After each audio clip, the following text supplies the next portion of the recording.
السلام علیکم guys, how are you? امید ہے کہ آپ سب خیریت سے ہوں گے۔ جیسا کہ میں نے ایک پہلے ویڈیو اپلوڈ کی تھی، تو اس میں نے یہ کہا تھا کہ نبی مکرم صلی اللہ علیہ وسلم نے اپنے صحابہ سے فرمایا کہ اے میرے صحابہ، کیا میں تمہیں 3 گناہ ایسے نہ بتاؤں جو اللہ رب العالمین قیامت والے دن کسی صورت میں وہ انسان کے گناہ معاف نہیں کرے گا۔ تو اس میں نے 2 گناہ بتا دیے تھے، تو بہت سارے بھائی کمنٹس کر کے کہنے لگے کہ آپ تیسرا گناہ بھی بتائیں، وہ کون سا ہے؟ تو آج اسی کے اوپر میں یہ ویڈیو بنانے جا رہا ہوں، اور انشاءاللہ یہ جو گناہ ہے اس میں ایک واقعہ آتا ہے، وہ بہت انٹرسٹ واقعہ ہے، وہ بھی آپ سنیں۔ اور دوسری بات یہ ہے کہ یہ اکثریت یہ گناہ ہمارے اندر پایا جاتا ہے، تو آپ اس گناہ سے بچیں۔ اور آج ہی جو ایسے لوگ ہیں، میں ان سے یہ گزارش کرتا ہوں، ریکویسٹ کرتا ہوں کہ خدا را آج ہی یہ ویڈیو سننے کے بعد اللہ سے پکی سچی توبہ کر لیں۔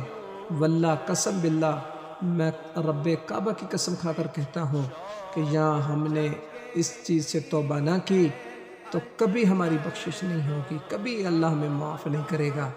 میں یہ آپ کو سچی بات بتا رہا ہوں، یا ایسا گناہ صحابی بھی کرے گا، حتیٰ کہ صحابی کا کوئی چھوٹا مقام نہیں ہے، چھوٹا رتبہ نہیں ہے، چھوٹا اللہ تعالیٰ نے اس کو چھوٹی فضیلت اللہ تعالیٰ نے اس کو عطا نہیں کی، اللہ نے بہت بڑی اس کو فضیلت دی ہے صحابی کو۔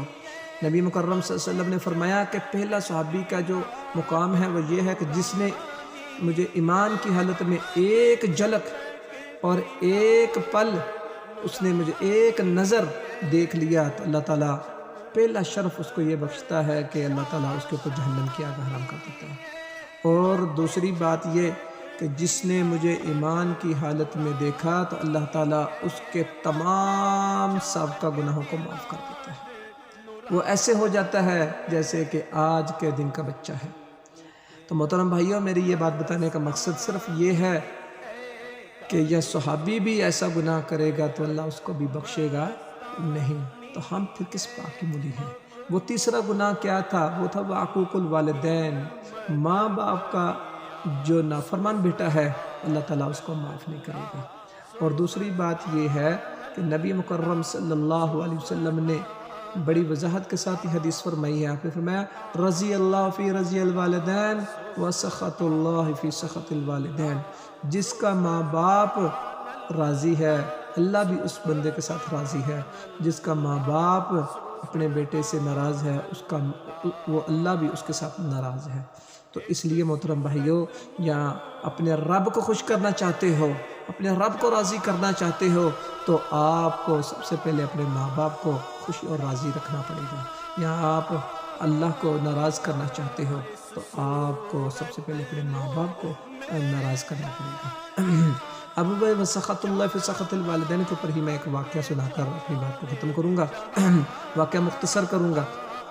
واقعہ یوں ہے، حضرت ابو علقمہ رضی اللہ تعالیٰ نے، یہ صحابی رسول ہیں، جب ان کے اوپر موت کا وقت آیا اور موت کی سختی کی وجہ سے یہ بہت تکلیف میں تھے، جب ان کی بیوی نے دیکھا تو انہوں نے اپنے بیٹے کو بھیجا کہ جاؤ نبی مکرم صلی اللہ علیہ وسلم کو فرماؤ کہ ابو علقمہ سخت تکلیف میں ہے۔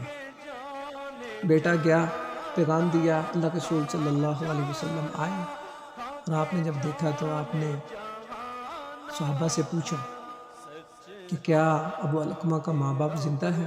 کہنے لگے یا رسول اللہ، ماں زندہ ہے اور باپ فوت ہو گیا ہے۔ آپ نے فرمایا اس کی ماں کو بلاؤ۔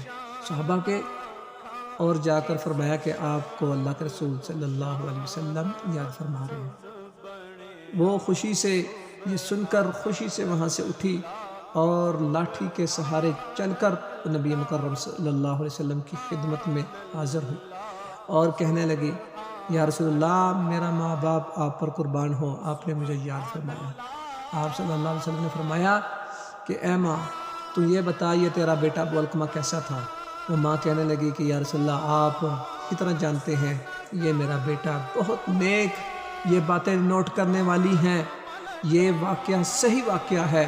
نبی مکرم صلی اللہ علیہ وسلم سے فرمانے لگی کہ یا رسول اللہ، آپ جانتے ہیں میرے بیٹے کو، یہ بہت نیک تہجد گزار نمازی 5 وقت کا نمازی نوافل ادا کرنے والا آپ کے ساتھ جا کر جہاد کرنے والا یہ میرا ایسا بیٹا تھا بہت نیک بیٹا لیکن ایک بات پر میں اس سے خفا اور ناراض ہوں۔ نبی صلی اللہ علیہ وسلم نے پوچھا وہ کون سی بات کرنے گے یا رسول اللہ؟ جب بھی یہ جہاد سے واپس لوٹتا 3 دن کے بعد 4 دن کے بعد 5 دن کے بعد جب بھی یہ واپس لوٹتا تو یہ میرے قریب سے گزر کر سیدھا اپنی بیوی کے پاس اپنے بچوں کے پاس چلا جاتا۔ اس نے مجھ سے آج تک یہ نہ پوچھا کہ ماں میں 4 دن کے بعد جہاد سے واپس لوٹ رہا ہوں تیرا کیا حال ہے، صرف اس نے اتنا نہ پوچھا۔ اس بات پر میں اس سے خفا اور ناراض ہوں اور سیدھا یہ جا کر اپنی بیوی سے دکھ سکھ کرتا ہنستا کھیلتا بیٹھتا اٹھتا اپنے بچوں کے ساتھ یہ کھیلتا اپنے بچوں کو اٹھاتا چومتا چاڑتا۔ یا رسول اللہ کیا میں نے اس کو ایسے نہیں پالا؟ کیا میں نے اس کی ایسی تربیت نہیں کی؟ کیا میں نے اس سے محبت نہیں کی؟ آج یہ مجھے اتنی سخت تکلیف دے رہا تھا تو اس بات پر میں اس کو کبھی معاف نہیں کروں گی۔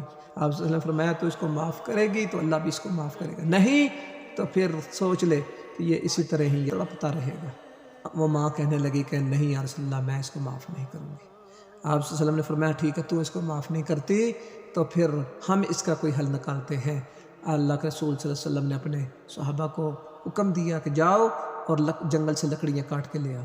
جب وہ گئے اور سبحان اللہ سبحان اللہ سبحان اللہ سبحان اللہ سبحان اللہ سبحان اللہ سبحان اللہ سبحان اللہ اج سکھ مترا دیو دھیری ہے اج سکھ مترا دیو دھیری ہے کیوں دلڑی اداس گھنیری ہے کیوں دلڑی اداس گھنیری ہے لو لو بچ شوق چنگیری ہے لو لو بچ شوق چنگیری ہے اج نینا لایا کیوں جھڑیاں لو لو بچ شوق چنگیری ہے اج نینا لایا کیوں جھڑیاں مکھ چند بدل شاشانی مکھ چند بدل شاشانی متھے چمک دلاٹ نورانی متھے چمک دلاٹ نورانی مکھ چند بدل شاشانی متھے چمک دلاٹ نورانی متھے چمک دلاٹ نورانی کالی زلف تے اکھ مستانی کالی زلف